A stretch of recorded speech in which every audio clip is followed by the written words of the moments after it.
Whatever's Cool is proudly brought to you by Respo Clothing. Feel like a champion by wearing the merch from all the stars, including Luke Resner, B Squared, Savannah Rowe, John Stop Action, Nova Nichols, The Cooters, and my personal favourite, Conflict Axiom. So feel like a champion by checking out Respo Clothing. They can be found on Facebook and on Instagram. Battle Championship Wrestling are back with a 2-night extravaganza, Best in Battle, happening on the 5th and the 6th of July at the Sikh Centre. Ticket link is in the description. Make sure to check it out.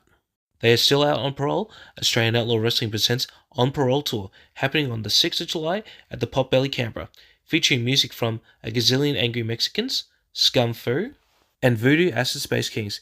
Ticket link is in the description. Make sure to check it out.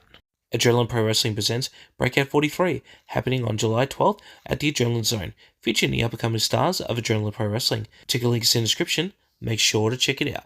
Alpha Pro Wrestling presents Ruthless, happening on Saturday, July 13th at the Pipework Market. Ticket link is in the description. Make sure to check it out.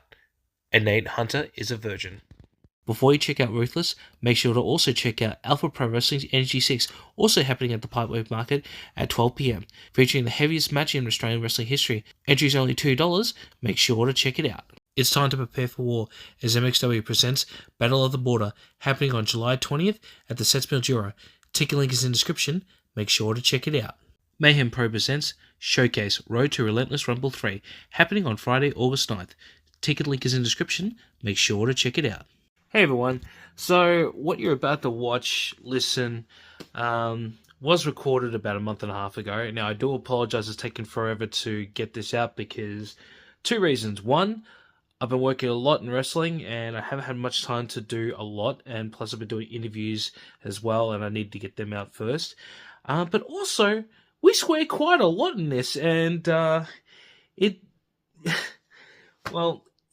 takes a long time to bleep out the swears, so I do apologise that you haven't had this episode when it was meant to be promised. I think it was literally about 5 weeks ago we put the preview out for this.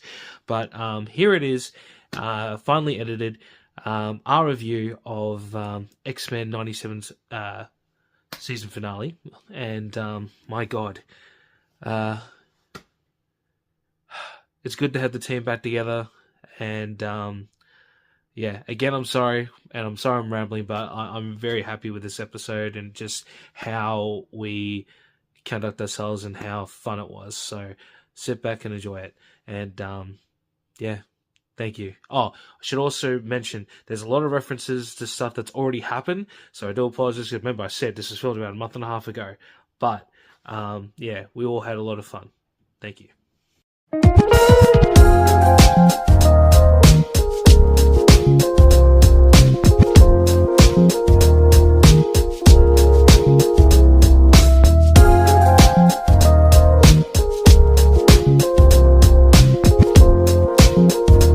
Hello and welcome to another episode of Whatever's Cool, the show where we talk about anything and everything that is cool in the world today. It feels so good to be bad, and I am Daniel Paul Crow. With me is, although he lost, he took every chop like a champ. Fun fact, Dangerous Pete Morgan, how are you? I'm doing well, thank you. My chest is finally starting to recover, so we're doing well. He's living in a happy nation and unfortunately didn't get the win, but my God, had an amazing match on Saturday night. We have Tass. Tass, how are we going? Yeah, still a bit tired, but we're getting there. Ready for today. So finally, we're getting this done. We're all set to go last week, but what happened? Everyone except me got sick.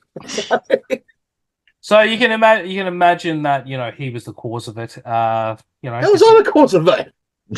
You're the only one who didn't get sick. All of us got sick, mate. Sabotage. And we're already falling apart.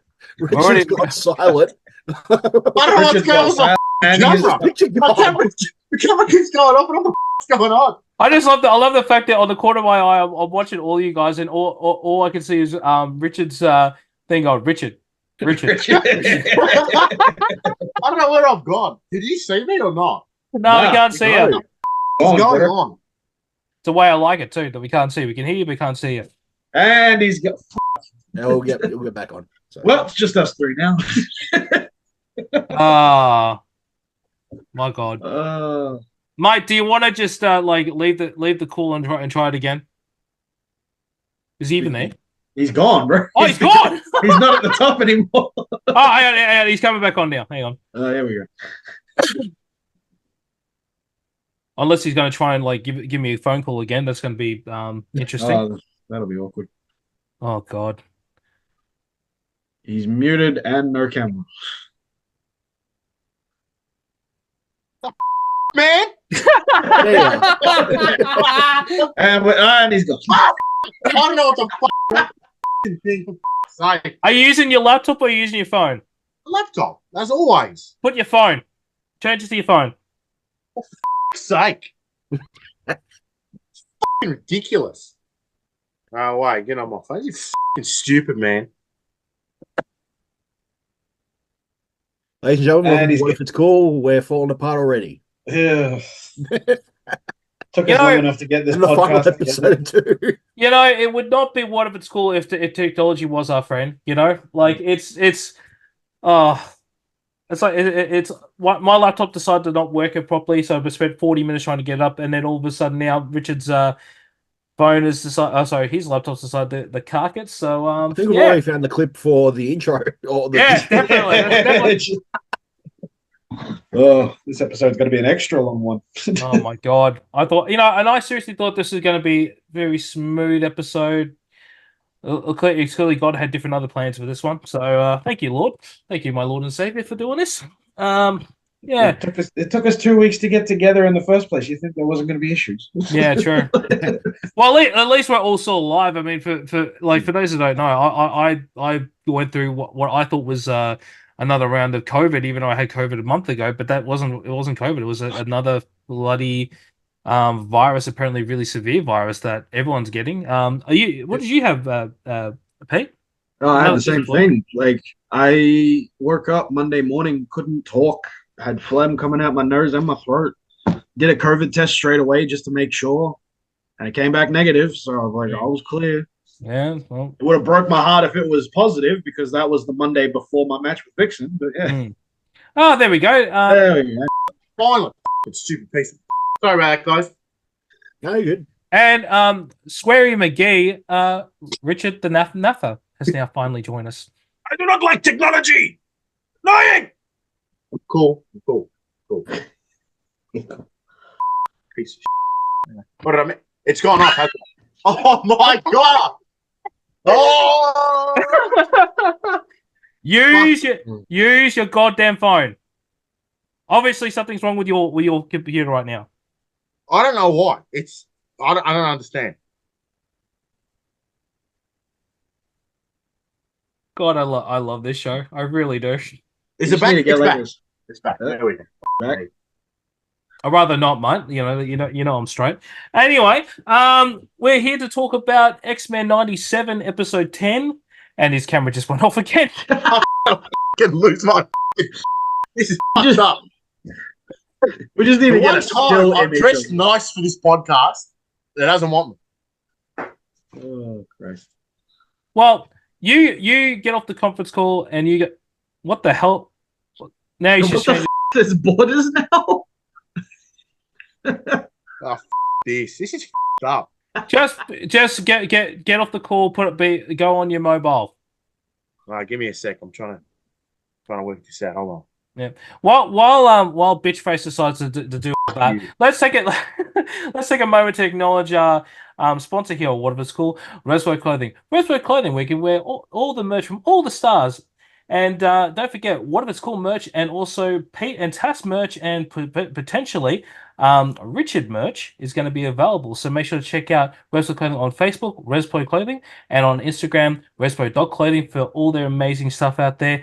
Yeah, it's going to be absolutely amazing once we get. I'm really getting distracted by the bloody. Oh my God!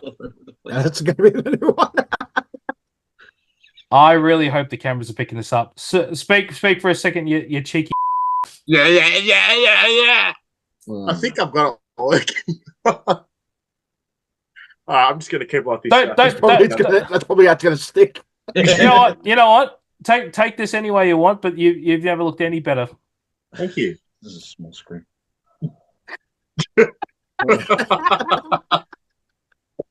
Oh god, don't make me laugh. I'm still coughing. Oh gosh. Yeah, that's very distracting. But yes, please check out our Overlords Respite Clothing because yeah, we love money. Now, boys, we should have done this last week, but obviously officers. You are really and his camera goes off again. I don't know what's wrong with it. I don't know. I'm sorry. I'm just gonna just wing it. Just put your phone on. Do it. We'll do it live. We'll do it live. Do it live. You get the reference. Yep. Thanks. Yep. Do it live. Oh. Well, you should have done this last week, but obviously, some of us were sick, and yeah. But what an amazing time to be alive, I like to say, because X-Men 97 episode 10, there was a lot riding on this one from all of us. We all were very skeptical if it was going to hit the landing, so let's get right onto it. Who would like to read the synopsis? Don't look at me because I'm still trying to figure out how to get my head back on the thing. And you know what? I just realized why. It looks like your internet is pretty poor because it's going red, yellow, red, yellow. Oh, is that why? Well, while it's waiting, I'll get the synopsis. So keep talking about how my internet is. Hold on, I'll get it. Okay. Yeah, Richard obviously is doing Dodo Net or whatever it's called, so he really needs to upgrade. Net.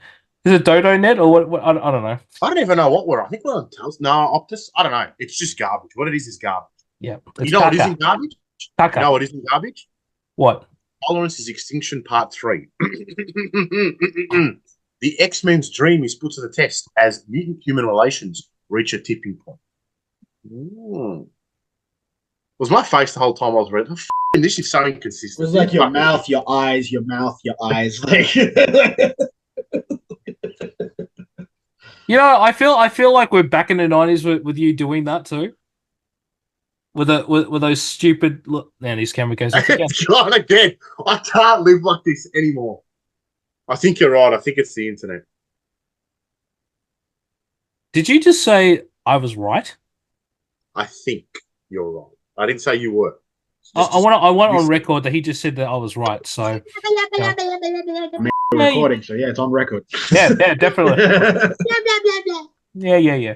Anyway, Tolerance is Extinction, Part 3. What an episode. Great. Sexual. Amazing. Loved every second. Delicious, if I may say so. Too fucking early, mate. I know it's been a while since you've been on the show, but Jesus Christ. What? It's called the segue. I'm the master of that. You're terrible at it. I'm just going to put the cursor up there. Swear to Christ. It's on the mute button. I haven't hit it yet, but if you speak out of line again. No. Or what? Cuz what? You do nothing. Yeah, that's right. Nothing. Yeah, like I've said it a couple of times. They stuck the landing with this finale. Like I know you were worried the most, Daniel, but yeah, every fear was put to rest. Absolutely. Oh yeah, it's just we haven't got to that actual point where we can actually say is it cool or anything yet. I want us to talk about the episode first. Oh yeah, well, absolutely. But I've got my massive page of facts. Yeah. Beautiful. So none of us steal your gimmick this week, okay? Yeah, I know, right? Tass. You Yo. Can't wait for the edit of that one. Oh, my God. And I promise not to mention Texas or put my hands up as pistols this week. He says while doing. Nah, it's all good. Yeah. Hashtag if you know, you know. Now the beauty of this episode starts off with Magneto and Charles Xavier meeting up in a bar, and the beautiful song. Now I forget what it's called, but the song goes turn. It's turn by the Birds. It's in my notes. Well done, Dan. That was great. Literally 2 words, and you still f***ed it up. I love how you got Christmas lights on your bloody background there, Mutt. I don't know what you're talking about. Oh God! And now happy faces and all that. Shit. Anyway, they're happy faces from a happy nation. Before we continue, I just want to acknowledge something that happened on the weekend that was just great. Tass came out to a very familiar song. Now, what's the normal song you come out to normally? It's not just the Soprano. The group theme for the Grey is "Woke Up This Morning" from the Sopranos. Sopranos. Oh, heck, for fuck's sake. But for this occasion, and with the story that we were telling going forward, and just because I'm a fan of the show, I ended up going to the ring to Happy Nation. That's awesome. Now, That is awesome. I was calling this match when he was doing this, and I did say, this song is from X-Men '97. No one and no one on the desk knew what was going on. I said, but the moment the song stops, all hell breaks loose, and you brought the house down with your match there. It was great. But I will say this though. For those who were not at the event, which you all should have definitely checked out because a lot happened on that, especially in match 3. Wink, wink. You should, it's going to be available on IWTV. Because the way Tass came out, I had goosebumps. I had to put my fist in my mouth because I'm just like, oh my god, I've never like. Hold on. You had your fist in your mouth and you were saying, like this. Interesting. I'm trying to have a sensual, a sensual moment here with Tass, you idiot. Clearly. A what moment? Yeah, Tass is scared right now. Tass, blink twice if you're not okay. No, I get what you're saying. No, but it was so eerie and so, oh my god, that has to be my one of my all-time favorite entrances of you doing it, because you just especially you looked as you're coming, you looked directly at me too, and I went, I don't know if you realize. I don't know if you realized it, but I was like, oh my god, I'm fucking terrified of you right now. Like, I wish I could put you on my top 10 list of people I'm scared of just from that one look. But I've known you for years. I'm this is not, you can't be on that list because I've known you. I'm guessing that number 1 is Rich. Tass, I fucking love you. That's why he's fucking me out. He doesn't want to see me because he'll shit his pants. This is all a ploy. Now, hang on. Now that we got that out of the open as well. Yeah. Here's the thing that, and I always bring this up to Divine Intervention. Our boss at Alpha Pro Wrestling has children, and they know Richard. Really? Yeah. Uh-oh. Guess what? That's news. I've been talking to the boss at Alpha Pro Wrestling and the head trainer at the Monster Lab. Yeah. Richard. Yeah. They're calling your name to come into the ring, my brother. Wait. Who are the children? Who are we talking about here? Who do I know? We're talking about Manson and Tony Manson. Oh. Such a small world. So when do I get now obviously I had to bleep the first name because they don't want to be named on camera. But Tony, when I told him about Richard, he went, "Oh yeah, we need to get him a ring so Dan can kick his ass." Oh my god! You know what? I will call in sick. I will put annual leave because you know how much I love working. But to kick your ass, motherfucker, I will take annual leave. Oh my god! You thought Pete was getting killed by? Oh no! Nothing. I'm talking razor blades and lemon juice. Oh, mind-numbing pain, boy. There we go. Now the camera. Look, the camera's even scared. But I can get it back on. You're gone, boy. Gone. I love it. I love it. It goes again. I love it. How like he gets on a high horse and all of a sudden the camera comes on, and the moment I saw Hogan, it just goes right off again. I'm gonna destroy you in the ring. You're gonna cry for this. I'm gonna be Magneto ripping your adamantium out. Hang on, just before we get back into what we're actually meant to be talking about, what would we actually call the NAF? Would we just call him the NAF, or we just call him bitch? I don't know. Daddy NAF. Because I'll be your daddy in the ring. Daddy NAF. That could actually work. That's shocking. I think my parents would probably shoot. Oh wait, how about NAF Daddy? NAF Daddy works. Yeah. Papa NAF. Papa NAF. Scrumptious. Big Daddy Naff is right there. It's like, I hope the cameras have picked up. Just Tass just went, oh, Oh, my entrance song. I'm just thinking of all the songs that we could do. Oh, mate, you would die. You would die. I would out-showman you. I would outmaneuver you. You would be dead. In the floor. Gone. in the floor? In the floor. In the In the floor. your promo skills need work, man. Anyway, I would just tell you. Cool. I'm cool. Anyway, moving on. So this it's a beautiful shot, and is this set in the Vietnam War or is this set in? It was Where? it was set in the 1960s because of Turn by the Birds, but it's still in Germany. I thought it was in Germany. just after the war. Nah, Late 40s. the World War II ended in 1945. Yeah. So I thought it was like just after that. Yeah, it looks like it's Vietnam War era, but for some reason they're in Germany. So. Yeah, weird.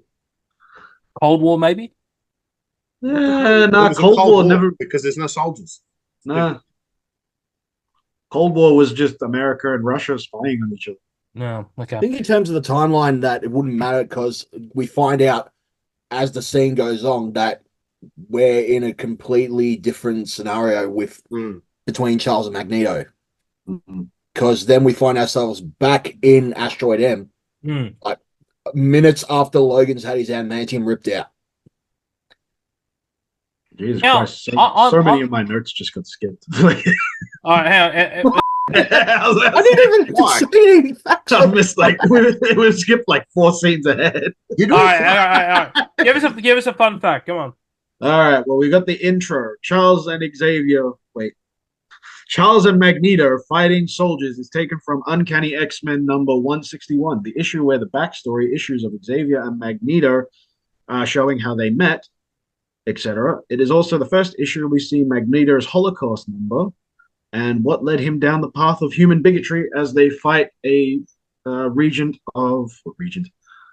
infantry of Hydra soldiers. Did you mean regiment? Regiment, that's the one. Don't worry, I got you, Pete. Don't worry. Cheers, bro. Cheers. Now in the bar scene, Charles and Magneto are wearing the exact same outfit they were in a flashback in season 1 detailing how they met. Oh, wow. That's cool. And as I said before, it's set in the 60s as given away by Turn by the Birds, with the lyrics foreshadowing the ending of Magneto's face turn, pun intended. The conversation was also referenced in episode 5 by Magneto talking to the Genosha Council. There is also a small detail I noticed. Magneto's hair is short when the conversation starts with Charles, but by the time the water comes through and it's revealed there in a mental projection, his hair is long again. Oh. He grew his hair just for Charles, just to make him feel better about himself. Yeah. Now we're up to. If they didn't say brother, I thought they were going to kiss. But I mean, the allegory was there, wasn't it? Two Big men time. in the 1960s not being able to be open about who they really are to each other. Yeah, but then they said brother. Then it made it weird. Then it's into like dance territory of weird. But Cool. I don't know.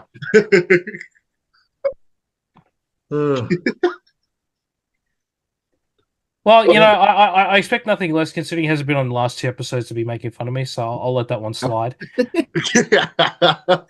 Like he hasn't been letting the whole episode slide so far. I'm surprised I'm still here, to be honest. It's just a black theater screen right now. But yeah, I reckon they were going to kiss. But then he said brother, and no, okay, so it's like familial. So I don't know. Unless they're from Alabama, I don't know.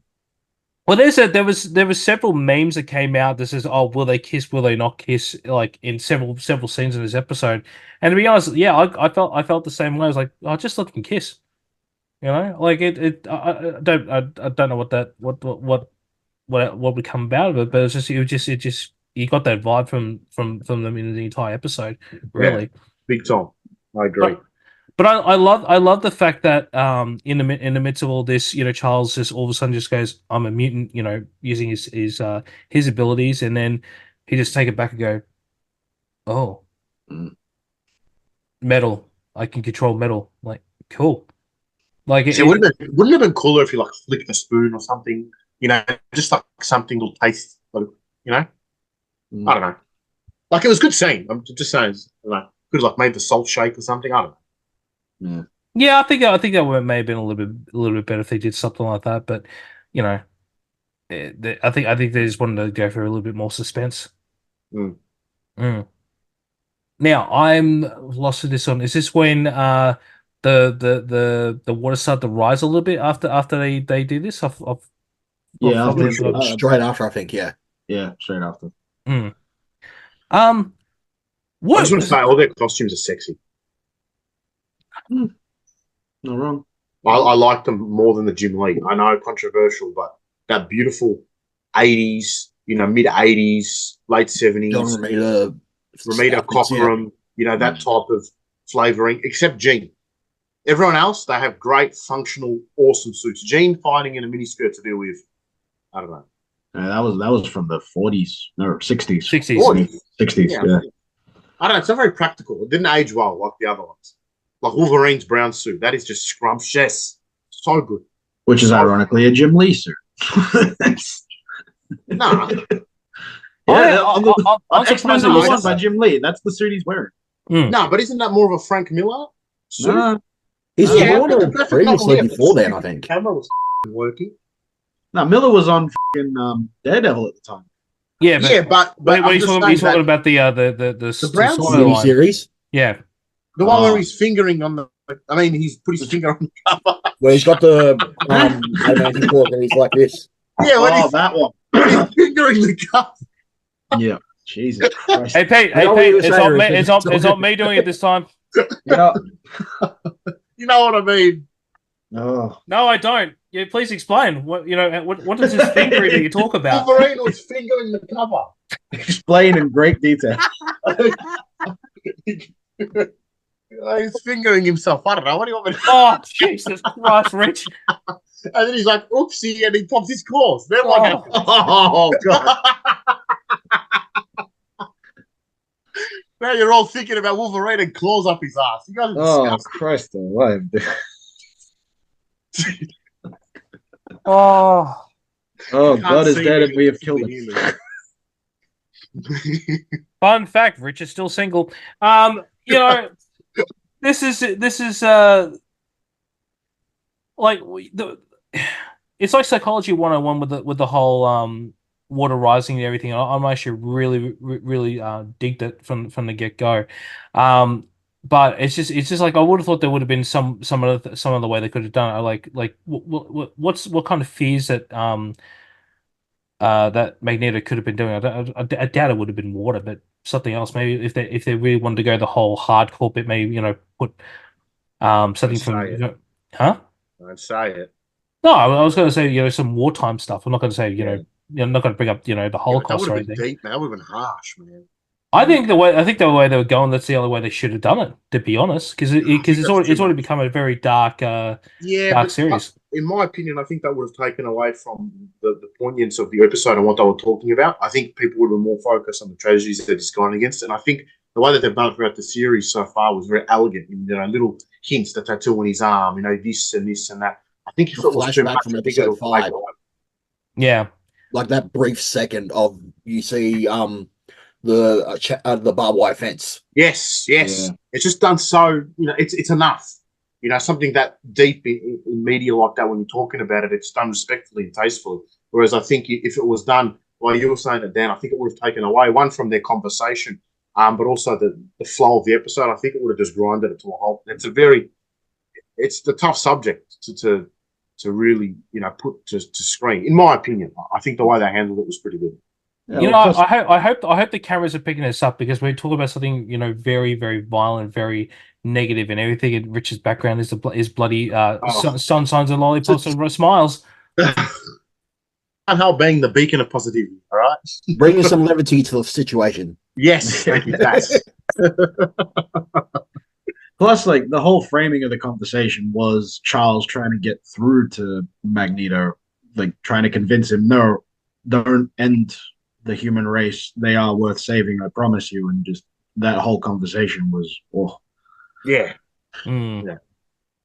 Well, it's again, if they don't win an Emmy for writing on the show, I don't know what will, because it's just I very do think they've sent thought-provoking. in episode 5 for consideration.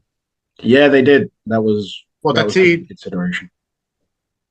They better win. I don't know. I don't know who's on the committee for the Emmys, but yeah, let them win. It's just so tightly written and thought out throughout the whole series. And this episode, put all of it to a point. And what needed to be covered was covered, but still left enough where it was satisfying. But there's more to come. It hit the perfect balance where this was great. I feel completed, but give me more now because it was that good. I liked how it was tight. Yeah. But as we continue going on, they shot back to Asteroid M, as we alluded to before. Obviously Wolverine is now in an emergency. What do they call it? Intensive care. Intensive care. I just want to know, did they bag up all the excess adamantium and put it in a bag or somewhere? I doubt it. No. I don't mean anything bad about this. But they got a straw and slurped it up off the floor. I hope they did because I would love to see how they get it back into him. Jeez, it doesn't sound any better. Even in the Fatal Attraction comic, we don't even know where the adamantium went after it got pulled out. Yeah, really. Yeah, So they just pulled it out and it went all over to the floor. Yeah, pretty much. Does it reform after it gets pulled out because of the healing factor? I don't know. I want to find this out. Well, his body heals, but that's what turns him feral. But eventually, it takes a deal with Apocalypse to get the adamantium back. Oh, good. So that means it'll happen next season. Fingers crossed. Because I don't like. Yeah. I mentioned that last episode. I think I did. Oh yeah, Richard wasn't there, so that makes sense. Wow. No, but it's funny because obviously that's happened where the animation's been removed out of them. Everyone's sort of looking after each other now. But I just thought, so it takes a member of the X-Men to get literally split in half and a part of him being ripped out for you guys to stop fighting and go, okay, let's try to But it's not any member. It's not any member. It's Wolverine. When does he ever get benched in a fight other than this? Yeah, I know, but I'm just it's like all of a sudden Rogue has gone from being 180 to full on healed. Full on bad guy to all of a sudden maybe I shouldn't have done this sort of thing. Because it's the realization that she maybe was wrong. Because look at the effects of what you do with Magneto. That's why everything's grown to a halt. I don't think it was a bad thing that Magneto did that. To be honest, he's trying to get his way, and unfortunately Wolverine was about to kill him. So what do you do? What I didn't really understand or got a bit weird out. The brother got stabbed. How did he muster up the strength to do that? Well, he's the master of magnetism, man. Not the master of healing. And, he's the master of but he's an Omega level mutant. He's obviously his power's that strong that he can do that. But he got stabbed, man. Mate, have you ever heard of people getting stabbed and still walking to the hospital? Because I have. Yeah, but this is a naughty stab. This is a delicious 3-prong in the ribs. A naughty stab, okay. Yeah. So that's what the kids call it these days. I don't think so. The whole situation, I reckon, would have been a shock to the system for everyone. Just shaking them out the whole which side are we on? No, look what's just happened. Yeah. Well, then we're flashing back to the what do they call it? Astro projection again. Astral plane. Astro plane. Sorry, thank you. Astral. Where's Astro Boy? Astral. All right, just calm down, you blank faced person. Racist. I said blank. Yeah, racist. Oh, now, as I say that, his camera comes back on. It's funny. As soon as I'm lying down, getting comfortable, it turns back on. I loved the framing. Your head was lagging so hard that all you can see is just Batman's face looking disapprovingly in the background. It's like, what the f is happening with these? I'm going to move it again. Damn it. There we go.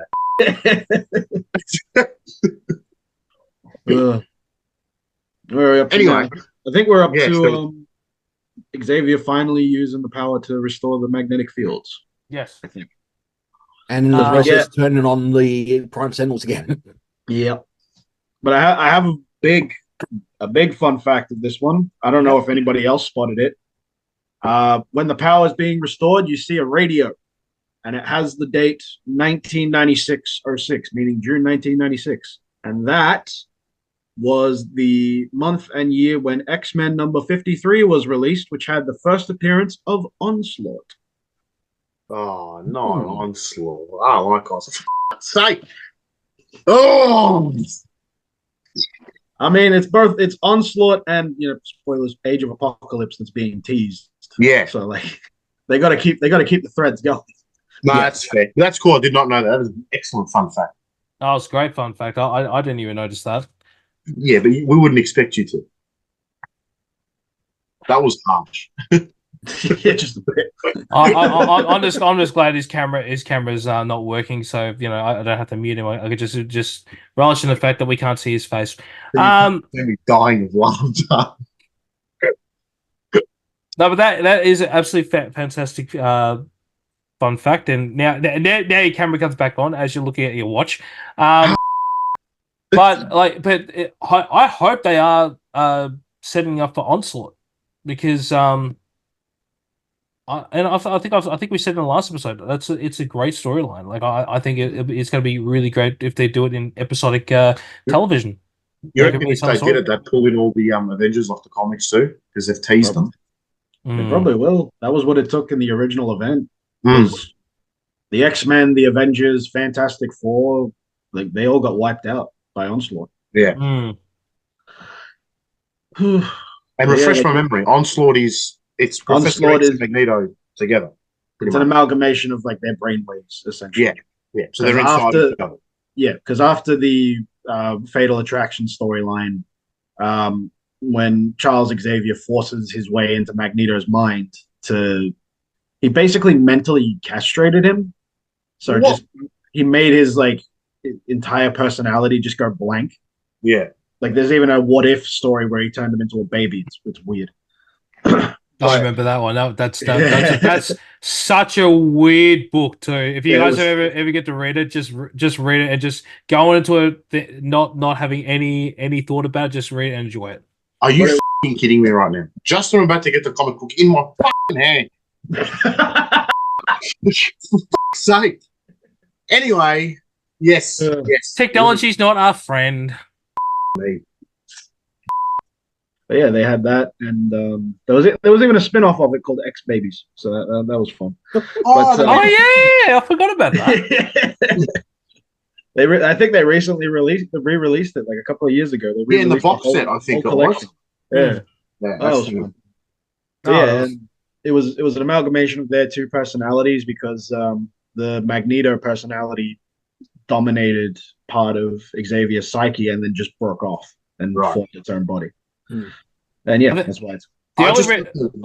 Sorry, you might go, Dan. No, I was going to say the only reason why I knew about Onslaught in the first place was actually, I hope I got this right. I think it was the very first Marvel versus Capcom. That was the fight. That was the final boss's Onslaught. And I remember thinking, oh my god, who the hell is this? It looks really cool. And I had to go. Apocalypse. No. That was prior. I think the game before that. Was it X-Men Street Fighter versus X-Men? I think so. Yeah. Okay, whatever which one it was, and I just remember thinking it was so cool, and then I had to go find out what was going on. That's how I discovered the character. Lovely video game. You were saying, Rich? I was just saying, I hope that they veer more in the Age of Apocalypse side because that was a massive event in the comics and pretty popular. Like a lot of people, they consider it because DC is more known for the Elseworld, stories, top tier. It's one of Marvel's best Elseworlds stories. So I hope that they don't do like a Madeline Price situation and burn through it in 1 or 2 episodes. I hope they're marinating it, for a good 5-ish episodes. They've set it up pretty well. I'm looking forward to it. So I hope they don't do a, burn through. I don't know why they're going to burn through it. For once, I want them to milk seasons a little bit because it's this high quality. Just take it to relax, nice. You have to rush through it, in my opinion. Yeah, let's hope that. Well, they got what is it? They've confirmed 20 episodes of next season? Is that right? Yeah, something like that. Like Yeah. 2025, possibly. Yeah, because I remember it was more than 10. I was pretty sure it was like 20 or 22 or something like that. They've confirmed. But yeah, I just want a Daredevil show in this style. Every time I rewatch the episodes and I see Daredevil, I hunger for a Daredevil show. Just do it. Like Marvel Knights, get Luke Cage, Iron Fist me, Moon Knight, all of them in there together, and just do X-Men 97 animated style of them. well, we're gonna get to that in a few minutes. So what when I was about to say, we're up to that. So Sorry, Yeah. sorry. I was looking up from my shop and saw Daredevil and got excited. So was I when I saw it too. But obviously now Bastion and Sinister are now trying to work their way into getting the Sentinels back up and running and everything. They're attacking Cable, and Cable's basically mind controlled.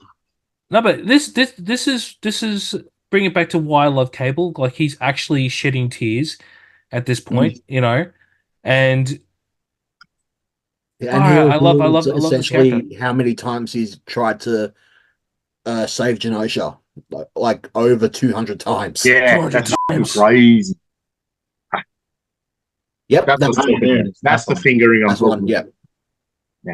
And for those who are listening, not watching, he's holding up Frank Miller's Wolverine. I believe that's issue 1. Issue 1. Yeah. Is it one?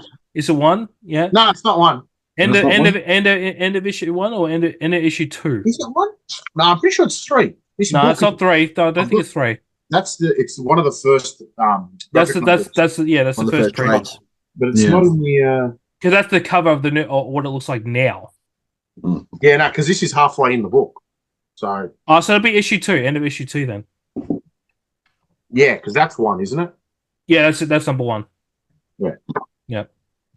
Sorry to cut you off. Cable is great, and Haram, I feel very sorry. Like that really put it in perspective. This guy's gone back, done this that many times, and seen his mum get just massacred constantly, and then he has to come to the future and get belted with his own arm.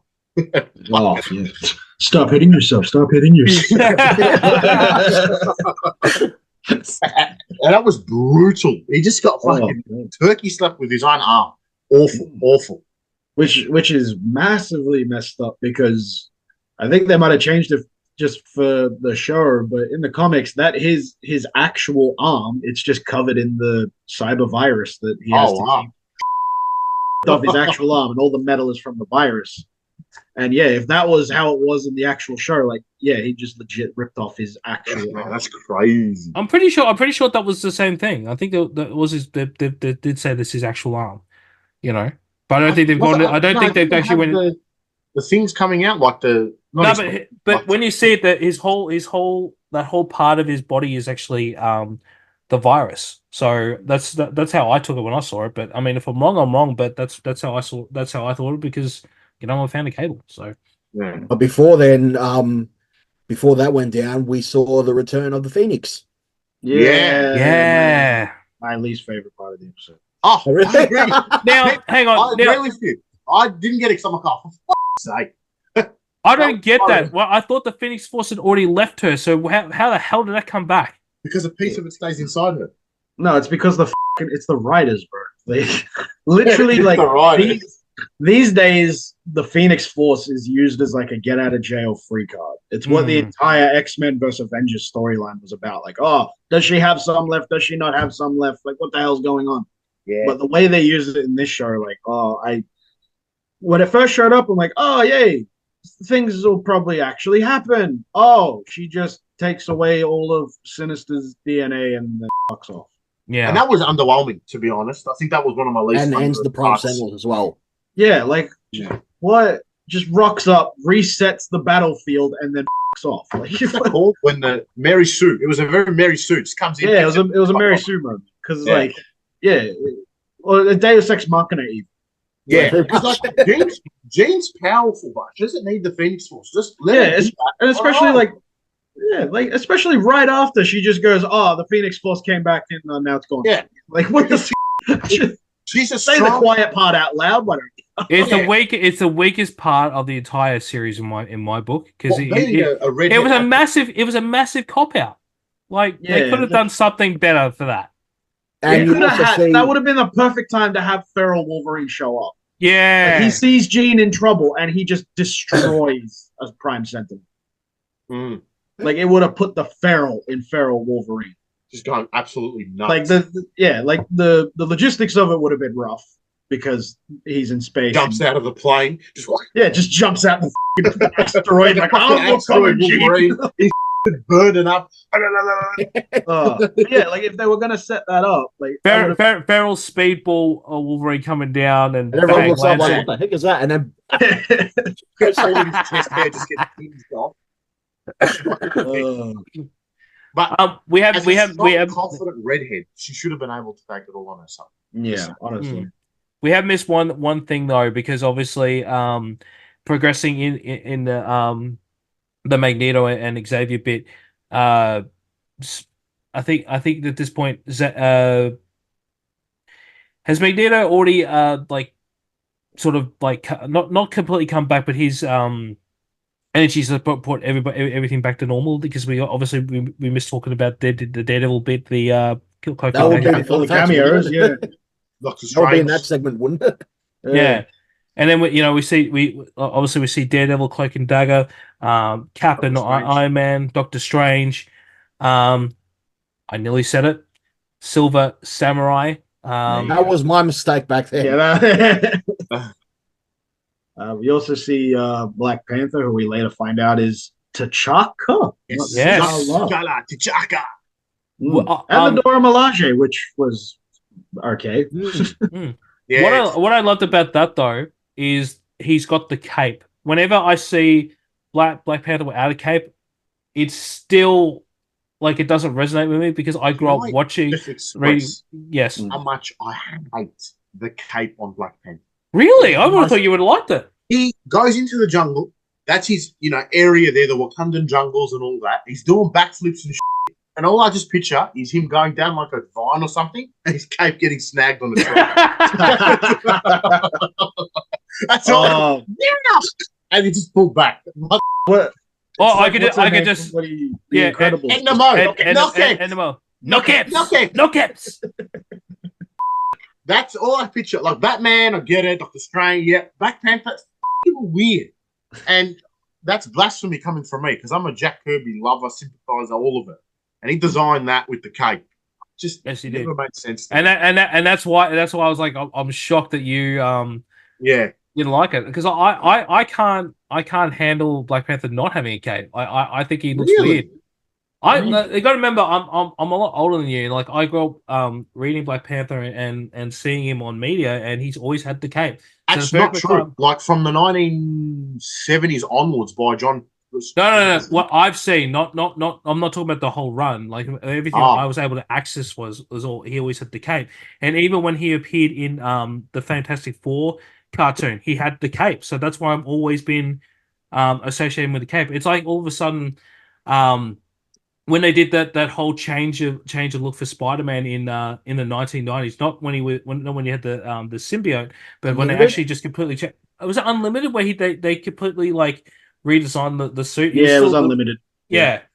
I was like, whoa. They gave him like to me, that's the quintessential look. That the blue highlights, the sleek cat-like look, the blue gloves and boots. No capes. Beautiful. Quick question: where's his ears? I can't see them. No, they were there.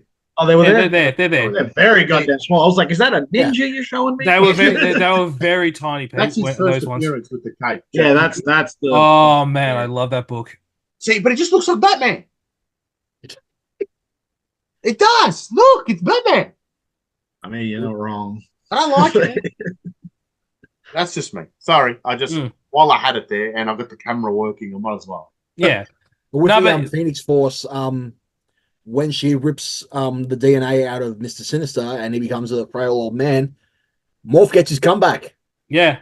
Did he though? Does he?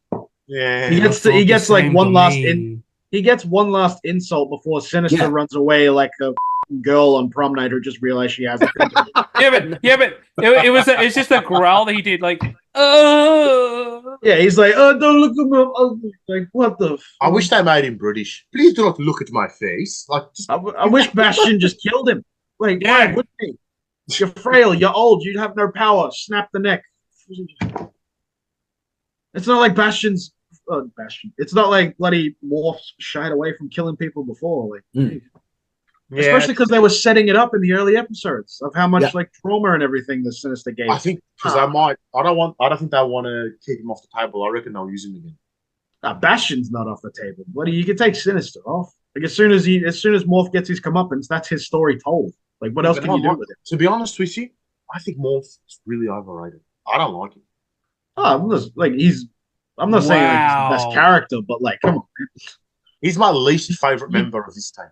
Yeah. oh, strong words, Rich. Is it? I don't think it's that strong. Well, okay. Who do you like? He's not that strong.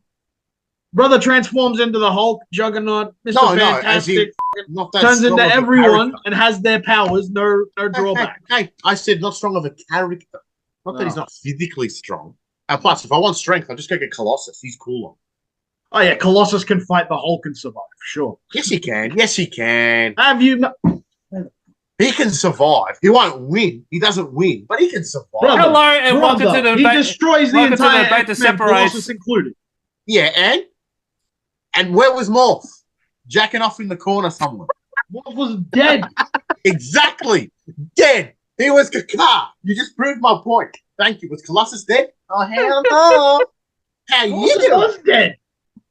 There was a massive bloody arc in what was it, Grant Morrison's run where he comes back and Kitty Pryde stares at him gobsmacked. But you're telling me Morph is dead. That's all I needed to hear. Now that's where we get to the point where Cable gets his arm ripped off, and then Bastion becomes his what do they call the Dark Angel persona from? I felt like he was like this is the setting up for Onslaught because he instead of I know where you're trying to go with this with Tass, but like he really, especially with the wings and everything, he looked more like Onslaught just without the helmet. Like this is a look from Second Coming. Yeah. Was it from Wonder Woman? Because I just finished reading Second Coming and Bastion's barely not even in it. It was in that Messiah Complex, Messiah War arc? Probably that one. Was it? Yeah, I think it was Messiah War. Okay. Because it was when they fight. It was when they fight over Rachel. Oh, right. Sorry, my bad. Okay. But I felt like that was that's why they're setting up because he looked more like Onslaught there, but he looked menacing, dude. Like I thought he looked pretty mean before. Dude, he's kudos for the animation. Animation. Oh my god, the whole time. It's actually probably one of the most consistently animated, like at that high level superhero TV show. Like it just didn't drop off. There was no point like, oh, that was weird. No. It was consistent. Yeah. It almost reminded me of the DC AU days. That's how good it was. Also, the voice actor who plays him too. Like, wow, he was really good. Just brings menace to the role. It was good. Can I just say, and I don't know what this is about me, but that he has such a sexy voice. Like if he came in and said to me, oh, like, Dan, I want you to do something evil, right? So awesome. I would melt and like, I do it. I'm a sucker for a sexy voice, and he's got a very sexy voice. Oh, really, Dan? You're a sucker. Stop it! You're getting a little flustered there, Daniel. Is that your desk rising, I see? Is that a tent, or are you just happy to see it? Oh, God. Theo James is his name. Anyway. Look how red he's gone. Dan, oh my God. Dan, take it easy. Relax. Oh my God. Well, there you go. That's his name. Theo James. He's the guy who voiced Bastion. There you go. You can look him up. I'll look him up later. Don't worry. Look up ASMR videos and stuff. Dan stopped drooling at the mouth. Like a rabid dog. Oh, God. What I found very refreshing and what I enjoyed. Every time it always ends in a fight. We're going to bash each other, but Cyclops is like, nah. come join us. Have a second chance. After literally massacring, genocide, full on, like, there's a second chance. I just found that very poignant. And, like, obviously he's not going to join it. And I'm glad that he didn't join it. Like, no, you, I'll just die anyway. But I like that they tried. Not everything is solved by fists. And that's why I'm such a big fan of Superman, is because he tries always before. That's the last resort, is to fight. So I just found it very refreshing, especially in today's medium, where, like, it wasn't a preachy come join us. It was, hey, this is it. This is, we're in this. I just found it very, very well done, in my opinion. Yeah, no, it was very, very, very well done. And, it's a great way to show how much of a leader he's grown to be. Yes. I just wish he wasn't a bitch through the entire series. That's the only thing. I know it's a running joke on here, but it's like little bits like this that really pissed me off. I'm thinking, this character is so great. Why do we keep giving him fucking lines that are terrible? And then we have these little nuggets of great little dialogue, and it ruins his character for me. I'm going to make a big statement. This is the best out-of-comic adaptation of Cyclops. I reckon so. Yeah, I agree. 100% I agree with that. Yeah. Because I can't think of anything. Movies are garbage in relation to Cyclops. Absolutely. 100%. The original is the original. There's not much. Evolution. Evolution is good, but they made him like cardboard. Well, just talking about Cyclops only. And Wolverine and the X-Men, he was more of an afterthought, and there was a lot more with Emma Frost going on. The anime one was he was very standoffish, and he had, like, the character was good, but the dialogue that they actually gave for the character there was actually atrocious. But yeah, no, you're right. This is definitely probably the best incarnation of on actual media out there. And like him taking off the glasses with Jean Grey talking to Cable. How did anyone? You cried. He's going to say, yes, I did. I did. Yeah, but how could you not? Because like that was such an amazing moment, between the parents and the child. Because Cable got everything he wanted to say, like how pissed off he was that they weren't there for him, growing up, and they were like reiterating, yeah, you were there, just in spirit. We did all this for you. And, they both are accepting that, yeah, they were both flawed, but they're both, like, love each other enough to, still want to be each other in each other's lives. Very, very well thought out and done in just a great way. I wouldn't say I cried like certain people, but it was very good, very poignant. Yeah, they wouldn't know if they were going to see him again. Yeah. He also had a very good moment early on where he speaks to Logan. He's like, "Don't you dare break her heart!" Like saying the loud part out. Who was he saying that to? Was he saying that to Jean, or was he saying that to Jubilee? He was saying that to Wolverine because he's like, "Don't break Jean's heart. I know you love." Oh, okay, so it's to Jean, directly to Jean. Yeah. Okay. Yeah, why did you think it was Jubilee? Because Jubilee is right next to me, you tool. Are you? She always called him like her older brother. Are you stupid? Dan, I'm sorry, but that was dumb. That is just dumb. That is capital D dumb for you to think that. And there we go. There's the mute button there. Oh, just because he proved you wrong. Dumb. And then I think, just remember who writes the checks and who does all the editing here, mate. Oh my! And the Oscar goes to the dumb.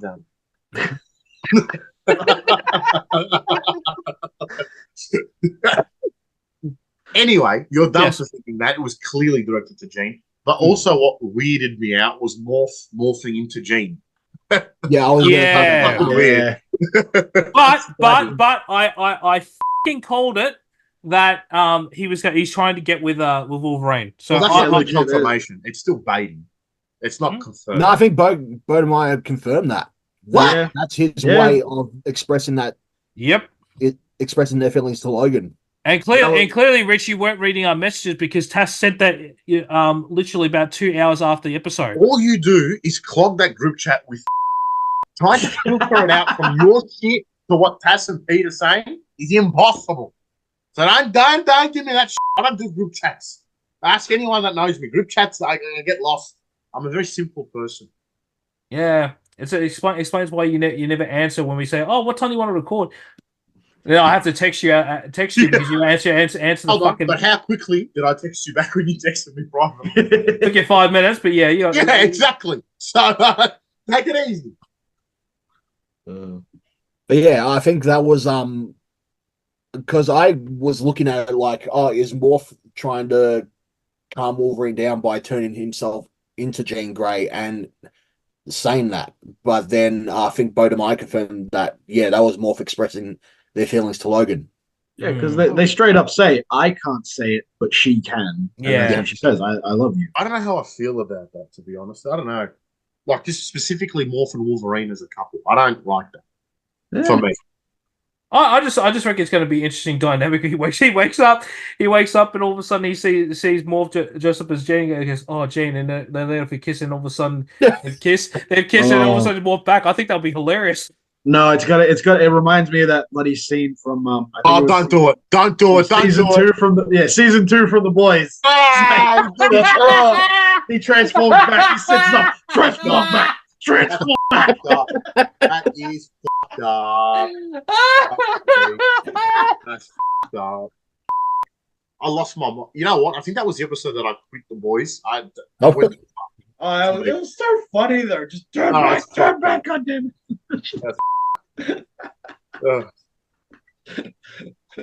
So there's technically 3 Jeans running around in this show. Really? Yeah, pretty much.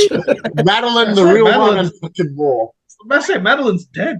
See, I'm not the only one that has a thing for redheads. It's a problem. Everyone wants redheads. They just keep making more. Just an innocent victim. They just make them in a lab.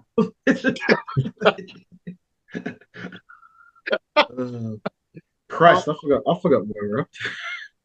Well, Bashan heads back to Asteroid M. We've gone over quite a bit since. Oh yeah, because he goes to that's where we get the big showdown between him and the X-Men.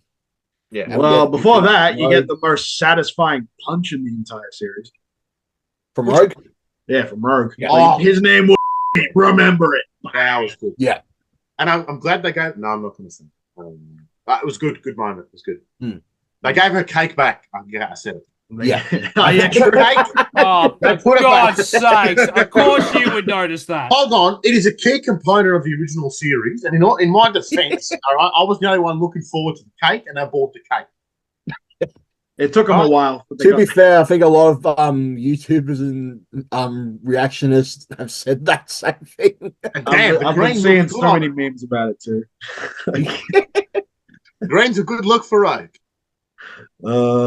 Like I've even seen one that absolutely sent me. It was the one of like showing her ass, and like it was Peggy Carter when she's old going, "You came back." That one sent me. It's been so long. Oh, God. That's awesome. Oh my God. And that is a good fact.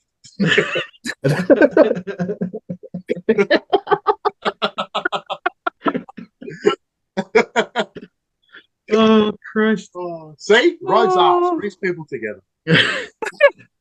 Okay, but no, that's a good scene. They fight on the blue area, and then all of a sudden, it looks like Bastion's got the upper hand, and then Roberto comes out and loser. Worst fucking line.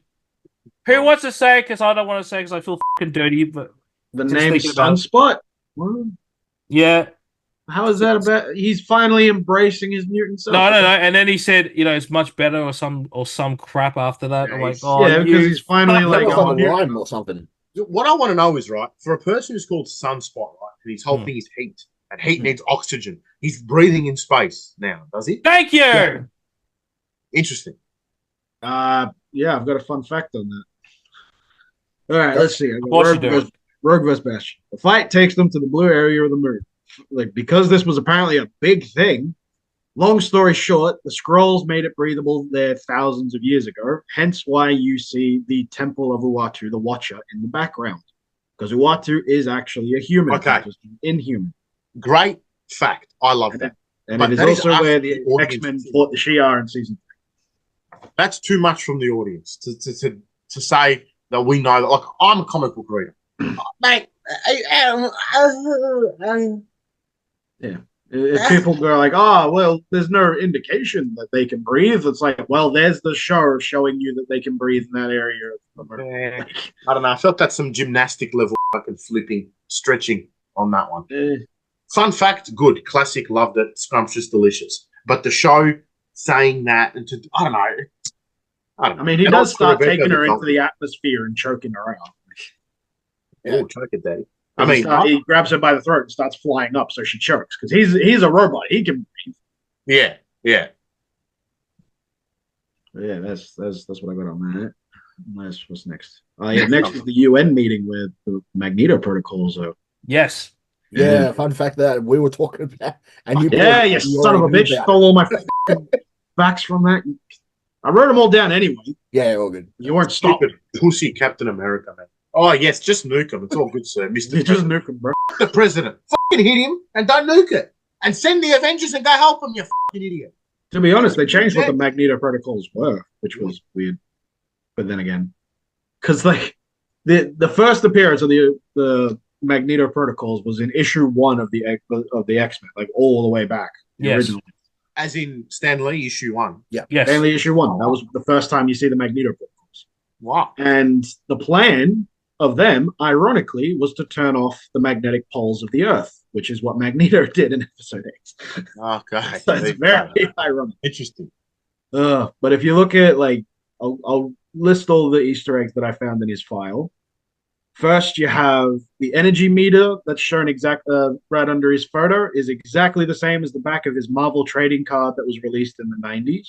Oh, me! I didn't know that. That's cool. Yeah, exactly. Wow. That's cool.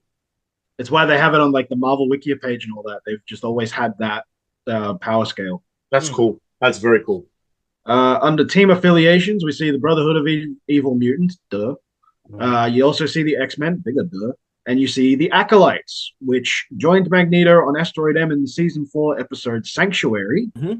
But their former leader, Fabian Cortez, betrays him. He is also referenced, Fabian Cortez, he's also referenced in the episode's post-credit scene, as it was Fabian Cortez who gave his body to Apocalypse for him to control at the end of season 5. So yeah. You also look at that. His tiny brains exploded. I just went, what? Yeah. It's all there, brother. Oh man. You also see under children listed, you have, of course, Scarlet Witch and Quicksilver with the third name. I'm glad you brought that up. Can I just say something? Well, sorry. Can I just say one thing? There's only ever one character in the entire comics that's ever that I hate more than any other comic book character than anything. It's Quicksilver. I fucking hate Quicksilver. Like no tomorrow. I don't care if he's in movies. Don't care if he's in TV shows. Don't care if he's in comic books. Fucking hate that character. Yeah, he's the Gladiator. He's the Gladiator is so close to being there, but Quicksilver pisses me off like no tomorrow. Quicksilver's the $2 shop version of Flash. Thank you. It really is. That was my opinion at a 5-year-old, and it remains my opinion as a 23-year-old. Can I just say what I found very telling about Magneto is that the person on the ship at the forefront was his flame person that he's talking to, and his fucking children, all 3 of them, are in the background covered in blood. But Rhodes is at the front. You know why? You want to know why? Because Magneto respects the captain. Thank you. Oh. Oh, bro. Tell me I'm wrong. That's later down in the facts. Because it says here the third name got no cake. That's why Dan doesn't like him. Pietro's flat. He's like a board.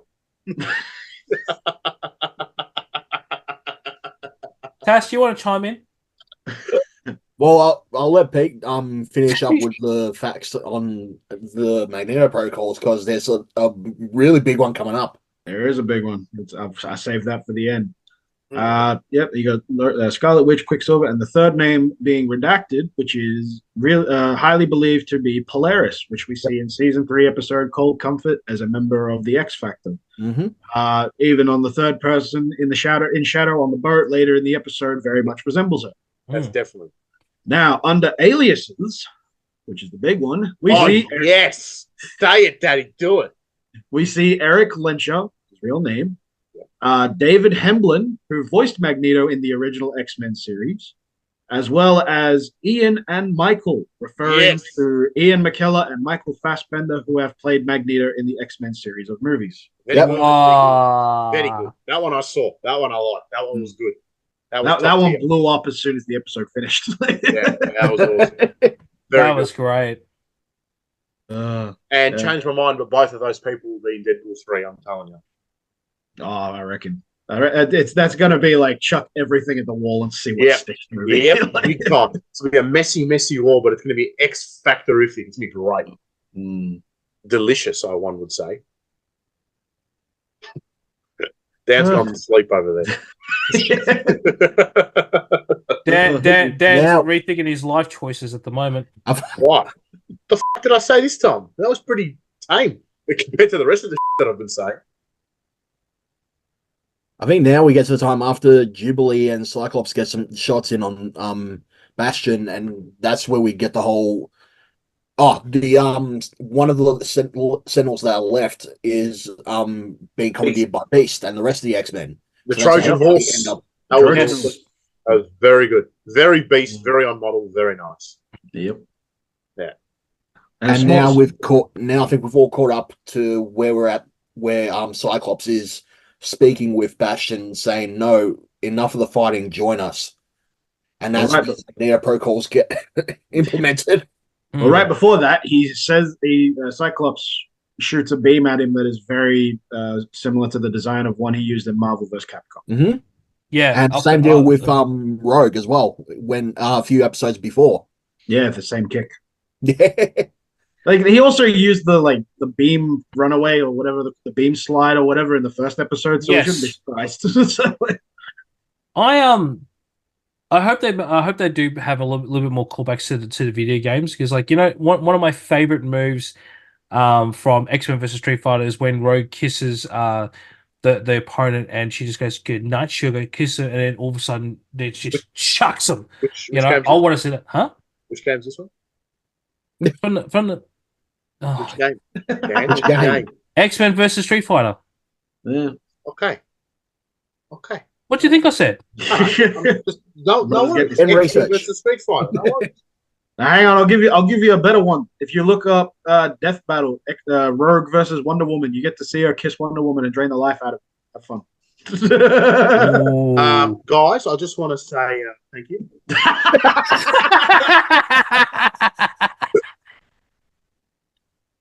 and he was doing so well with his camera. And then it starts to turn off again. Oh wow! It's such poor timing.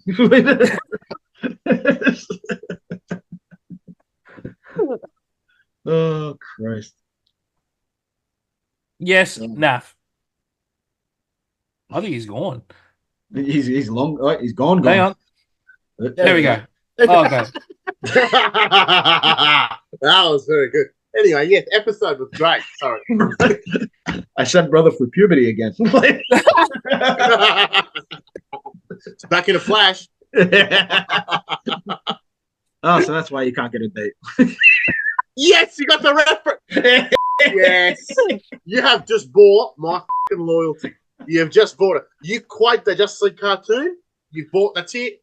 Pete, I'm sorry, Tass, you're a good man, but Pete, that's it. You're the best person in the podcast. Done. That's it. Finish. Fun fact bonanza. I'll be the first one to buy your shirt. Oh, bro. I appreciate that.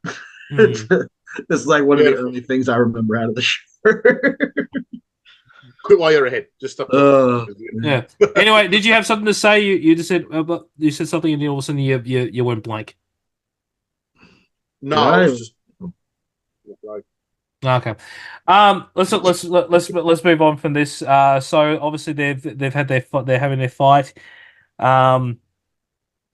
and I think it's Jubilee gets sent, accidentally gets sent out, and Sunspot picks her up, and all of a sudden she can breathe it in the atmosphere as well. Yeah, I still It'd be think cool that. if like an asteroid hit them, like, or the nuke hit them two together, Jubilee and Roberto. Just a nuke hit them. That would be good. I would like that a lot. Yeah. You just don't want them to be a part of the show anymore. No, I don't like them. No, not a fan. Yeah, I don't like Roberto, but keep Jubilee. You know, No, fuck fuck her Roberto. too. You are such a very negative person today. You know that? What do you mean? I had smiling faces for like half the thing. Anyway, Well, I want to hear. Sorry to cut you. Yeah, I want to hear Pete's fun fact about the board at the end of the episode. That's what I want to do. Oh yeah, no, I've got plenty on that. Yeah. Well, we're nearly at the end of the episode anyway. So we'll just quickly dial it forward. Dial it forward or pay. Oh, yeah. Anyway, whatever. Yeah, your segue suck. We'll move on. Sebastian decides that instead of joining the X-Men, he decides, nah, I'm just going to die. Yeah. Which is probably a much better ending than the Operation Zero Tolerance comic, which I just finished. Because you have Iceman and Bastion ready to face off in that last issue. All of a sudden, S.H.I.E.L.D. comes in. Bastion, you're under arrest. Crisis averted. Oh wow, that is such a that is what such a cop out. What and is it white or black Nick Fury?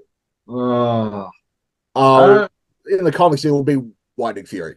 Yeah, so we were in a dick about it too with his cigar in his mouth. Oh no, it was GW Bridge that ordered the arrest though, because he was one of the people in one of the people in charge at the time.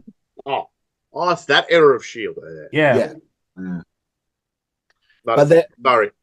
Yeah, that's how they ended in the comics, and I think this was much better in the TV show. Yeah. Join the X-Men or die. Fuck you, Jubilee's on the team. I'm dying. He did have a good last line though. Like, what was it? Humanity would rather die than have babies like us. Yeah. Yes. Yeah. Very, very, very, very powerful writing there. And as this is all happening, we have another shot back into the astro plane of Astral. This guy an Astro Boy today. Sorry. Astral plane. Right? Astral. Just said that. Astro. Better. Thank you. Okay. Dick. Anyway, Astro Boys.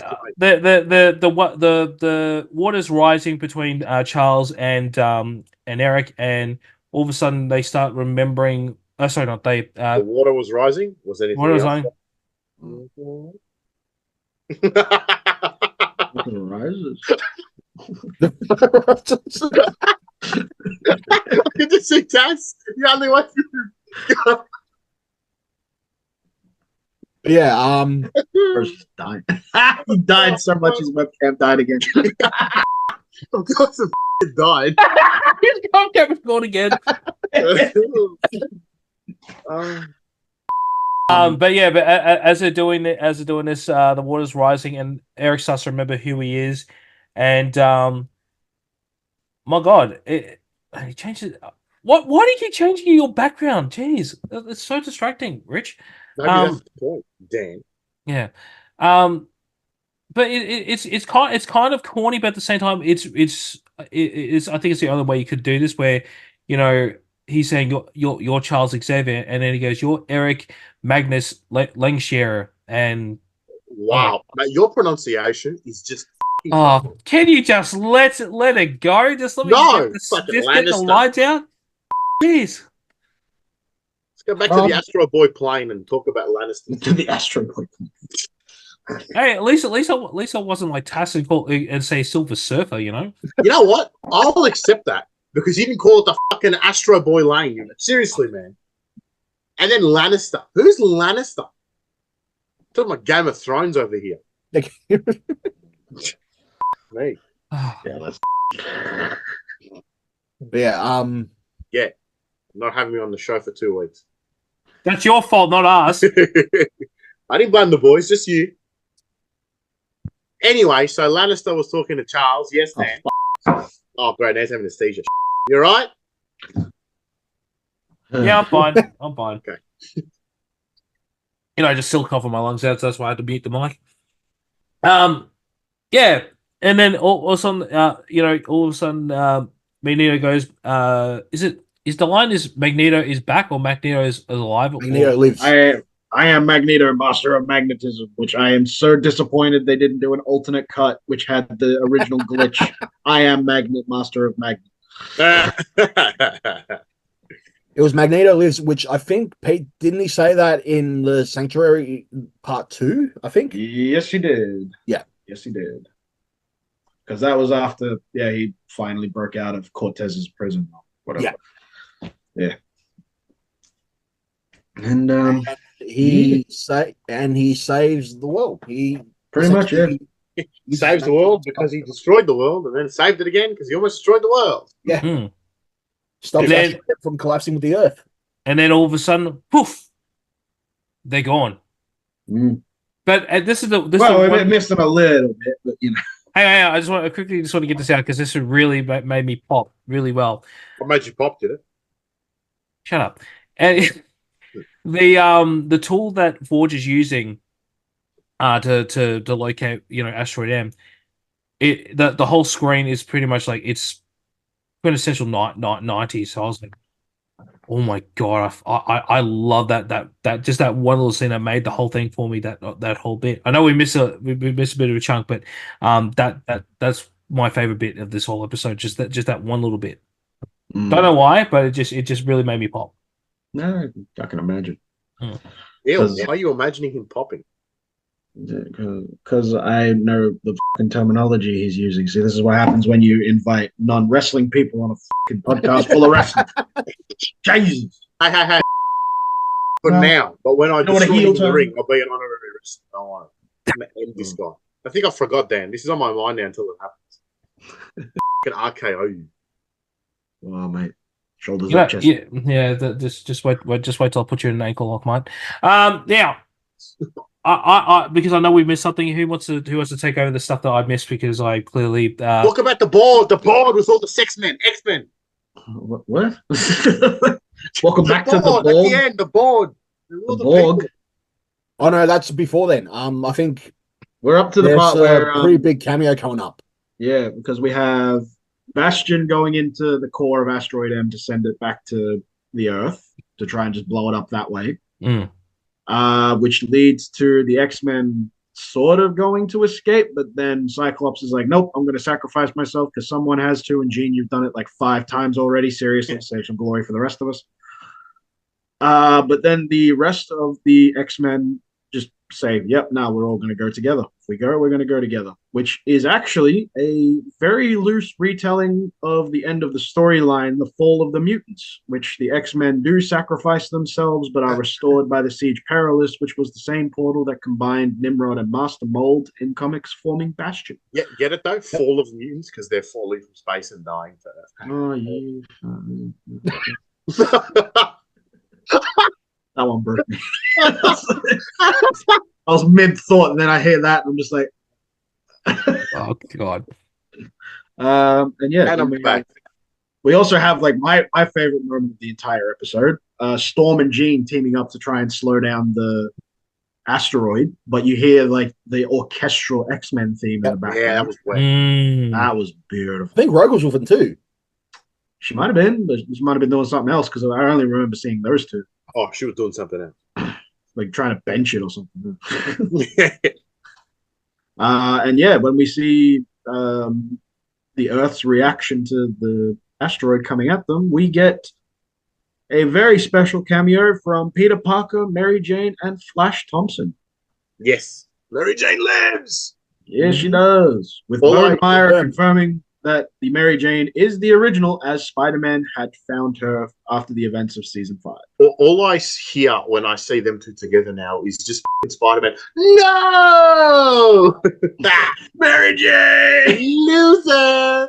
But to be fair, if I lost the redhead like that, I'd be screaming too. So. Oh, Jesus Christ. Frost Giant's head on But it's been speculated now since that cameo that people are umming and ahhing about whether they're going to do a new season of Spider-Man. They wouldn't do it. At least we know what it's going to be about. They wouldn't have Yeah. the balls to do it. They wouldn't do it. They wouldn't guest star Daredevil in every episode. They Um, wouldn't do it. Do you want to reveal the post that's been coming out the last few days? So do we? Oh, the ones that the voice actor's been making. Oh, yeah. Yeah. Mm. There is considerable push that Spider-Man 90 It'd be 98. 98 is now seriously on the cards now, and to be honest, Disney Plus, honestly, you'd be really stupid to not to do it, even if it's just like for maybe 1 or 2 seasons. Like, You know what they should do? They should What? cancel every Disney Plus show coming up except Daredevil Born Again, and then just do fucking Spider-Man, not 98. That's what they should do if they were smart and wanted money. Yeah. Personally. Because everything else they got in the pipeline is garbage, and I'm not interested in it. they need to bring back the Big Hero 6 TV series because boring. It's not Spider-Man, boring. It's not Spider-Man. Nah, they need to do Big pictures of Spider-Man. You know what? I think what actually kill it is the fact that I don't know if it's been officially canceled yet, but Spider-Man freshman year. Oh yeah, just cancel. Oh, it. yeah, I think that's still going. Yeah, no I'm one pretty sure cares. that's still Let's going. just cancel it. Just take all the. I don't think I even watched this. Just put it on 97. Yeah, I like, the want character designs look good, but yeah, Did they? that's all that. Did they? Like at least they've got Norman Osborn's iconic hairstyle. Like literally no one outside of the original animated series in the comics did it. Yeah, but they've baited me for this type of animation style, and that's what I want now. It's their fault. They put it in my head. I didn't have it in my head before this show, but they've put it in there, and I want that. Well, it's the same studio, so it could be. Mhm. Because it is a very like they said it. They're taking direct inspiration from Jack Kirby's artwork. Jack Kirby. The original. The first. Spider-Man. Yeah, but it's only one cover. Yeah, but no, he didn't do one cover. He did like 30 issues. Jack Kirby Yeah. in Spider-Man. Yes. Yes. Do you mean Steve Ditko? No. No, I'm pretty sure it was Kirby did No, some Spider-Man. Yes, No, he did. Kirby came on later, didn't he? Hang He on. did like maybe Yeah, one let's or two Google it. rants. Hang on, Tass, No way. because you're the expert. Can you just do a little bit of research for us? So just to I end think this Jack misery. Kirby did one cover of He Spider-Man. did Amazing Fantasy 15. He did the outline of it, and then that's it.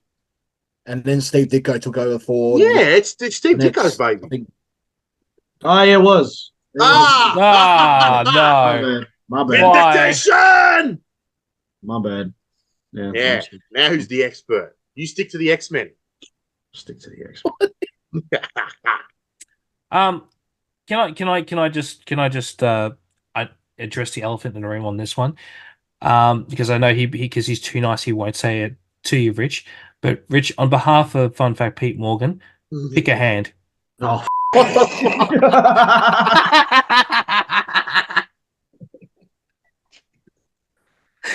oh no, bro. We're human. We make mistakes. It happens. I told you, Pete is the elite on the To top. be fair, it was 50-50. It was one or the other. It was It was not. It was not 50-50. I forgive you. It's okay. You did the Justice League reference. It's okay. I still love you. Wow. But you can't because Steve Ditko didn't get the credit he deserved. And then you give him to Jack Kirby when he didn't get any credit either. You got to be careful. Yeah, I was about to say Kirby got all credit. Yeah, that's what I'm saying, man. You can't do that. Oh. I'm just happy. I proved Dan wrong. Yeah. Ah, And there goes my fucking camera. Fuck's sake. But now we go 6 months later, and Oh yeah. has the world now regarded the X-Men as heroes?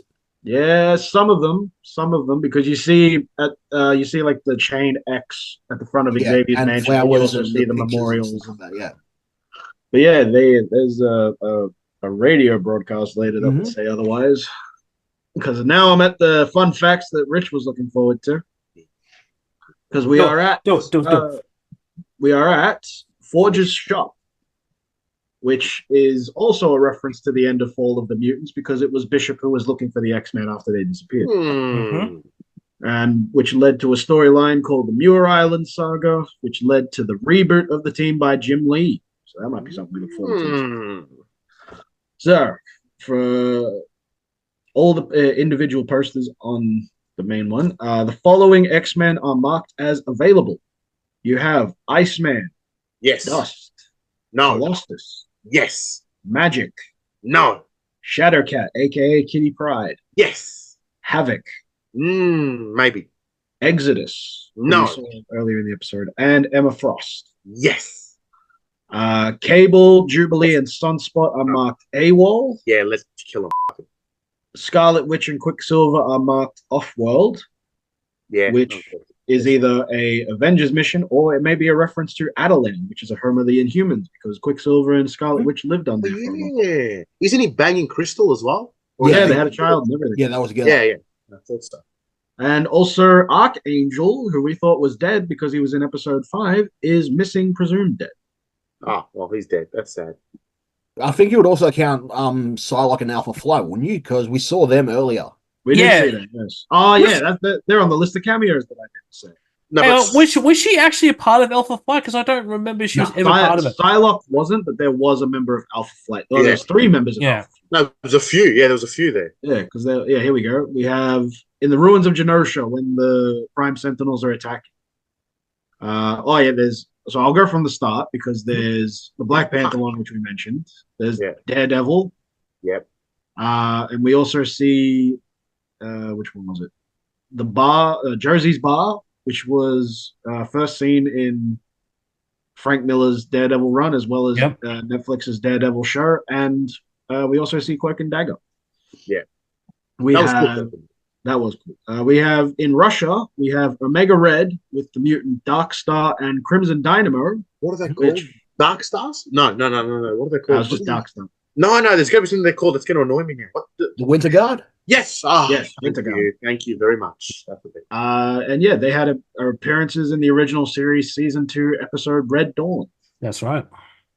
We also have in the ruins of Genosha, we see Psylocke, who was supposed to join the X-Men at the end of season 4. We also see Puck, who is a member of Alpha Flight. He's the little short guy. Yeah. And Wait, so would you be Puck if you were small? hell no. Oh. Him and Wolverine have like a rivalry thing going on. It's weird. You also have the twins of Alpha Flight, Aurora and Nordstar, who they are members of Alpha Flight, but they first appeared in season 1, episode Slave Island. Mm. And we also see Cypher and Exodus, who were in episode 5. Yep. And yep. Can I just put it out there to the universe that I would really love to see an animated version of Cloak and Dagger. Like, as much as the TV show was okay, I wouldn't say it was mediocre, I wouldn't say it was great or anything, but it was okay. Hot, steaming garbage. It had its moments. Yeah. But I would really love to see those 2 characters have their time. You know where they should do that? In the Marvel Knights show that they're going to do with Daredevil and Ooh, Cage, yeah. and Cloak and Dagger and Shang-Chi and Punisher with Spider-Man and do the 97, 98. It's just, it writes itself. Yeah. Anyway. Yeah, that's what I just want them to have their own series because I think they're great. They're great characters. I don't know if they can hold their own series, to be honest. I think there's Make it a mini series, man. Like I agree with you. I don't think they can do a whole series, but make it a mini series. Either that or make it like a feature presentation like they did with Werewolf by Night. Oh yes, that would be good. Like that would be really good. That would be very good. Good. Yes. But we also hear over the radio, Grayson Creed is mentioned. He is important because he is the leader of the Friends of Humanity. We saw as the mutant radical group in episodes 1. Well, he was kicked out of the group by the end of that. He leads them. He's the leader. He is also the son of Sabretooth, for people who didn't know. Oh, did not know. Oh yeah, I forgot about that. Yeah, that's why his second name, Creed. Yeah, Creed. Yeah. And he was in the original show too. It was season 5. That's it. Thank you. Yeah, because that was what led to him hating mutants, was his father being Sabretooth. Yeah, because I can't remember if I'd hate mutants too if Sabretooth was my dad. Oh yeah, like he has a whole rant at his dad, like the way you treated me and the way you look and everything. I just can't accept you. I hate you. Yeah, he has a whole meltdown when people find out that he's Sabretooth's kid. Yeah. Oh, yeah. Jesus.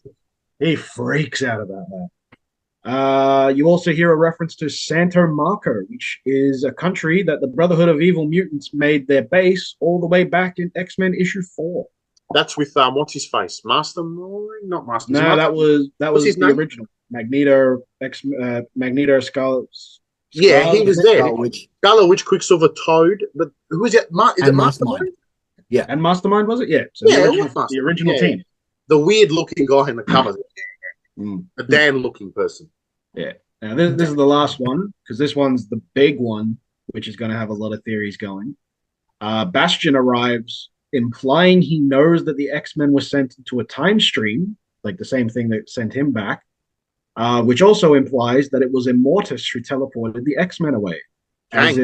As in a season 4 episode where Apocalypse tried to rewrite time, the episode it was season 5. The episode ended with an appearance from Immortus, who is a Kang the Conqueror variant that revealed he had manipulated Bishop during the episode. We also saw a live-action version of Immortus in the post-credit scene of Ant-Man and Wasp: Quantumania. Yeah. I hope that I have yet to watch that movie. It's okay. It gets a lot more hate than it deserves, but I can understand why it gets the hate. That movie just reminds me of the movie. It's all right. Like, that's as much as it'll get. It's just that. Yeah. All right. It has a good start, has a good finish. The middle. Yeah, it trails off. Yeah. Yeah. I think that was a really big product of the COVID Marvel era. Yeah. Like, that's why No Way Home was nowhere near the spectacle that it was supposed to be. Yeah. Mm. Like, the way you just described that movie sounds like a night out with Richard.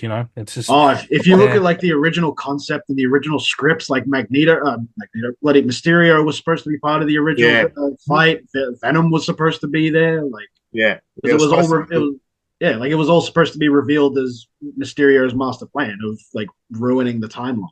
Mm. Yeah, but they couldn't do it. Dan, you wish you could get me on a night, please. Only Pete at this stage. No, Tass too. Yeah, I will take the other two out, just not you. No. So, Beyonce, absolute amazing guy. You couldn't get them, and then I just don't care. It wouldn't happen. Why are you bringing Beyonce into what the? Because Pete's engaged, but Tass is an amazing guy. You couldn't get on a date with him even in your wildest dreams. And me, I just don't. That was the worst comeback I've ever heard in the entirety of my life. Please move on before. Y'all just called me Beyonce. What the f was that? Well, the end of the episode. Yes, thank you, Tass. Yeah. The voice of racing, Tass. Thank you. Also, that was shocking. We end up in 3000 BC. Mm. Yes. Back in Richard's time of ancient Egypt. I'm a direct descendant of And it's Rogue, Nightcrawler, Beast, Xavier, and Magneto. That's right. Such a big group. And we find out that they are now in the time of the same storyline as Rise of Apocalypse, because we see a young Ensabanua. Yes. He is perfectly comically accurate. Yes. My fifth cousin.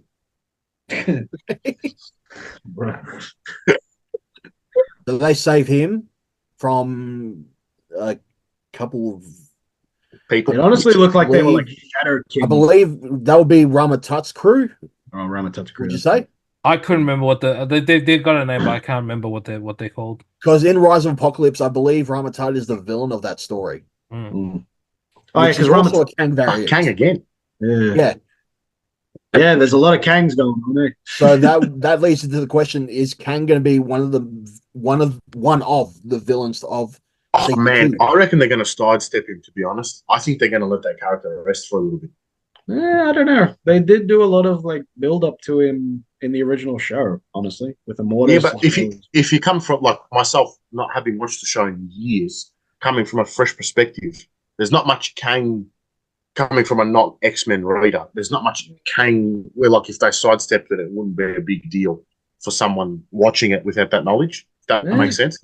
Oh, well, it'd be the same thing about this show as well, because they set up the Genosha plot like in season 1. Mm. Mm. Yeah.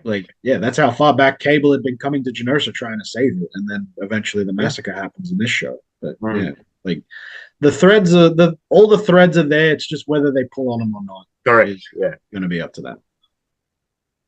No, Yeah, but they've then, got. and then we see Scott and Jean. I don't know how far and how far they're into the future, but then Oh, isn't that young Cable? They're like 4,000 years in the future. 4,000. Okay. And also in Egypt, I think, because you see pyramids in the I don't background. know. I don't know if it was Egypt though. I thought it was just a post-apocalyptic land. I don't think it was Egypt though. Yeah, Isn't that baby Cable? Desert of some sort. Yeah, this is the baby Cable scene. Yeah. Mm. And Well, not baby Cable. Like more like 5-year-old Cable. Yeah. Dan Cable. Yeah. Yeah, and they first meet Mother Escane, head of Clan Escane, who was in the comics. She was the person that Scott gave baby Nathan to, instead of Bishop, like he does in this show. Mm. But it also bloody pop Bishop Cable, baby Cable. it could be a good trying to fight around, and he's holding a baby the whole time. I can't remember who did the art of it, but I do vaguely remember seeing a cover of Bastion like shooting at something with both guns in his arms and having like baby Nathan in like a baby pouch on his chest. Oh, I know this cover too. Yeah, it was. I can't remember who did it. My brain's going Jim Lee. There's no way it was Jim Lee. It was It might have been though. no, it was oh Christ. Kareem Abdul-Jabbar. Yeah. Might have been Grant Morrison, maybe. I don't know. Someone look it up. Kareem Abdul-Jabbar. But yeah, no, but it's when the one bit that just it just you have to laugh when it happens. Obviously, it revealed that it's Apocalypse, a younger version of Apocalypse, and Beast just looks at everybody and goes, "Oh dear." Oh dear. He's so wholesome, Beast. He's Really a nice guy. Mm. And then we get a post credit scene of Apocalypse on Genosha now, and I got goosebumps to seeing this. You know, picks up a card. Hmm? Yes, he's back as the Horseman of Death for sure. Hulk. No. Now, I was speaking with Dan about this. So, so Gambit's obviously coming back as the Horseman of Death. Mm. Mm. But if you notice at the end of that episode, where's Wolverine, Morph, and Storm? That's There's true. a theory going around that maybe they're going to be the other three Horsemen. Wolverine definitely. But Storm was a horseman at one stage. I don't think they'll make Storm a horseman. I reckon they can. No, they can, but I don't think they will. it wouldn't be. I wouldn't put it past them. But having Morph as a horseman, though, that's where I'm like, that would be because he could just transform into anything. He could actually be doing something. Oh, I've got to look up the members. Hang on. Haven't they all really been horsemen? No, really? There's been like one main character that always led the team. Like at one point, I think there was two, but it didn't last too long. No, but I'm saying like in the history, like surely like 90% of the X-Men have been a horseman once. Not many. No, I don't think that there's been that many, man. It's probably maybe only 20%, maybe. Well, Angel, Caliban, Wolverine, Professor X, Gambit, Psylocke, Storm, Banshee, Drake, and Grim Reaper, Sentry. Wait, Banshee was a horseman? Yep, that's what it's saying. And then Sunfire, Pestilence, Caliban, Polaris, Plague, Hulk, Deathbird, Colossus. Oh wow, even Dakin's been a member. Yeah. But that's Dakin, you know. Technically, Pete wasn't wrong about Hulk being a horseman. No, he was not. Hulk's been a horseman. Hulk's been Death. Yeah. Because the first Death was Archangel, then it was Caliban, then Remy, Betsy Braddock, whoever it is. That's Psylocke, isn't it? Yeah. Sanjar, Javid, then it was Logan. Oh, so Banshee's going to come back. 100%. Banshee's coming back. Maybe. Sanjar Javid was not Logan. Hashtag justice for Banshee, just saying. But some of the reference material that people are now throwing around that of what to read to get ready for in the next season would be X-Men: The Adventures of Cyclops and Phoenix, which is where we got their storyline coming up. Mhm. Rise of Apocalypse, where we got the rest of the X-Men story. Yep. As in terms of the Horsemen and present day Apocalypse, you got Blood of Apocalypse and Second Coming Revelations. Yeah. Yeah. I don't That's remember. what I you don't. need I to read don't. for research. I don't know which part of it was. I can't remember if it was volume 2 or volume 3. Age of Apocalypse would probably be another one recommendation, but it's when Mhm. Wolverine only had one hand and he's only got like a stump. That's Weapon X. Is Yeah. that that's what- what- yeah. That whole I ca- I could be butchering it because I because it was so long ago already because I remember I was reading this issue by issue. I think it was 3 issues from memory. And then the ending of the third issue was that Wolverine managed to get his claws out of the stump. So I Oh yeah, I've seen that panel. is Nice. is it volume 2 or volume 3? Because it's not definitely not volume 1. I think it was 3. I Yeah. think it was 3. Because if they're going to be doing the whole setup with Logan being a horseman, that would be perfect reading for that. Oh I yeah, think yeah. because it just shows a very very dark Wolverine like And if you obviously thought if the you Larry always Hammer run where Wolverine's gone feral. yes About. Yeah. Because I reckon we won't get too long of that because he never said a word when he was feral. So like it'd be hard to have one of the most popular characters in all of X-Men lore not say a bloody word and just no be there. just get him to snarling. growl like Noseless. Yeah, he'd just go. Oh no, wait, no, there was one point where he Xavier made him think he was a 6-year-old girl, and they referenced it in the first movie. No, that's cool. no second movie Second movie. yeah I'll be back. Okay, he's gone. Yeah. Be googling something, please. You reckon they'll do Noseless Wolverine? I don't reckon know. they will. Why wouldn't you? I reckon it would work if I'll bring the name up again because I know you guys have changed it. If it's the adversary. Yeah. You're talking about nasal. Yeah, nasal. Fucking worst mistake of my life. But no, I reckon he's more like a bat. Like if they do like a modern day plot, I reckon because it's Forge looking for the X-Men, the adversary would be it'd be good to have him come back. Especially because like in episode 6, when Storm gets her powers back, you think he's gone, but then he comes back when she's in the mine shaft. Yeah. So it's like he can never truly be killed. Mm. Plus, it could also be like a good thing to bring because it could be the adversary, yeah, but it also like could even be a reference to the Shadow King, which is a bit of a stretch. Yeah. Because he's straight up a Storm villain, not necessarily an X-Men villain. So like bringing him would be cool. Yeah, it'd be good. Just to close off for this episode, I didn't know that Forge's name was Daniel. Yeah, I was just like, Not Forge. No, I know Forge was is the code name, but I just didn't know his name was Daniel. But you're not Forge.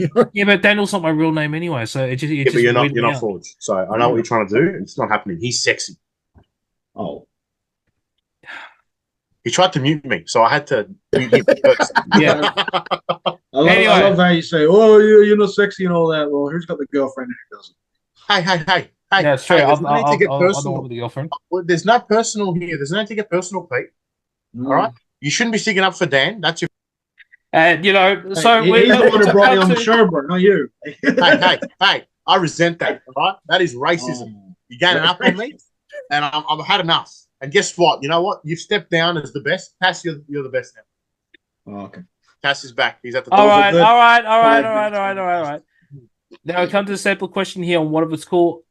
Is X-Men 1997 episode 10 cool? We'll go with Rich first.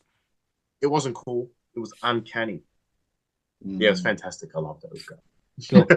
Cool. Tass, how about you?